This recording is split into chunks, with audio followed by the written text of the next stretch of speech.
নমস্কাৰ guys welcome back my channel. বহুতে সুধি থাকে কাৰেণ্ট এফেয়াৰ্ছ কেনেকৈ চাম। কাৰেণ্ট এফেয়াৰ্ছৰ কাৰণে আপুনি মেগাজিনো চাব পাৰে, ফ্ৰী PDF মেগাজিন ডাউনলোড কৰিব পাৰে নতুবা বহুত ইউটিউব চেনেলবিলাকত থাকে। মই তথাপিও কেইটামান জেনুইন চ'ৰ্চৰ কথা ক'ম। মই এতিয়া প্ৰথমতে ইণ্ডিয়াৰ কথা ক'ব লাগিব, অসমৰ কথা ক'ম।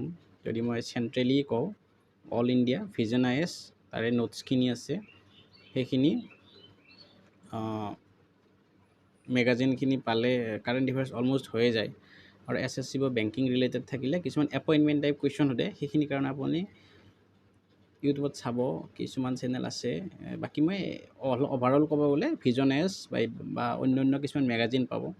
আৰু যদি মই অসমৰ ফালে ক'ব যাওঁ, অসমতো কিছুমান চেনেল আছে, কিন্তু মই এইখিনিতে ক'ব লাগিব।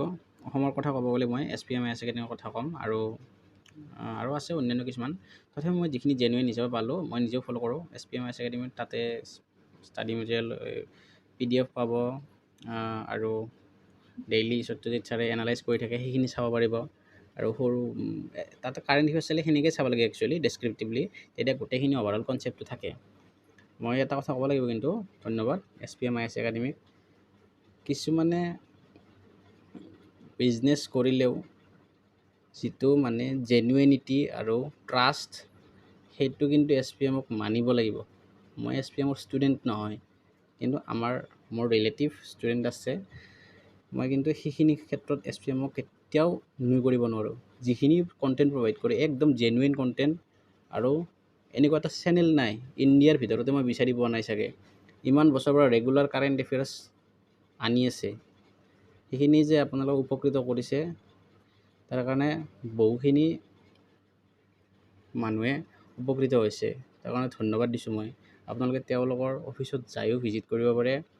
কিবা যদি কাৰোবাৰ APSC বা UPSC ৰিলেটেড আছে, মই স্পনচাৰ কৰা নাই ভিডিঅ'টো, তথাপিও মই বাধ্য ক'বলৈ, যিখিনি জেনুইনে সেইটো ক'বই লাগিব, ঠিক আছে। তাৰপৰা আৰু এইখিনিয়ে কাৰেণ্ট এফেয়াৰ্ছৰ কাৰণে সেইখিনি চালি হৈ যাব। মানে এক্সাম যেতিয়া থাকে তাৰে ৰিচেণ্ট 1 year চালেই হ'ল, ঠিক আছে। মই সেইকাৰণে কাৰেণ্ট এফেয়াৰ্ছৰ ফ'কাছটো মাৰিবৰ কাৰণে ভিডিঅ'টো বনালোঁ। আশা কৰি লাইক কমেণ্ট শ্বেয়াৰখিনি কৰি থ'ব, আৰু আপডেটবোৰ পাই থাকিবলৈ ছাবস্ক্ৰাইব কৰিবলৈ নাপাহৰিব। ধন্যবাদ।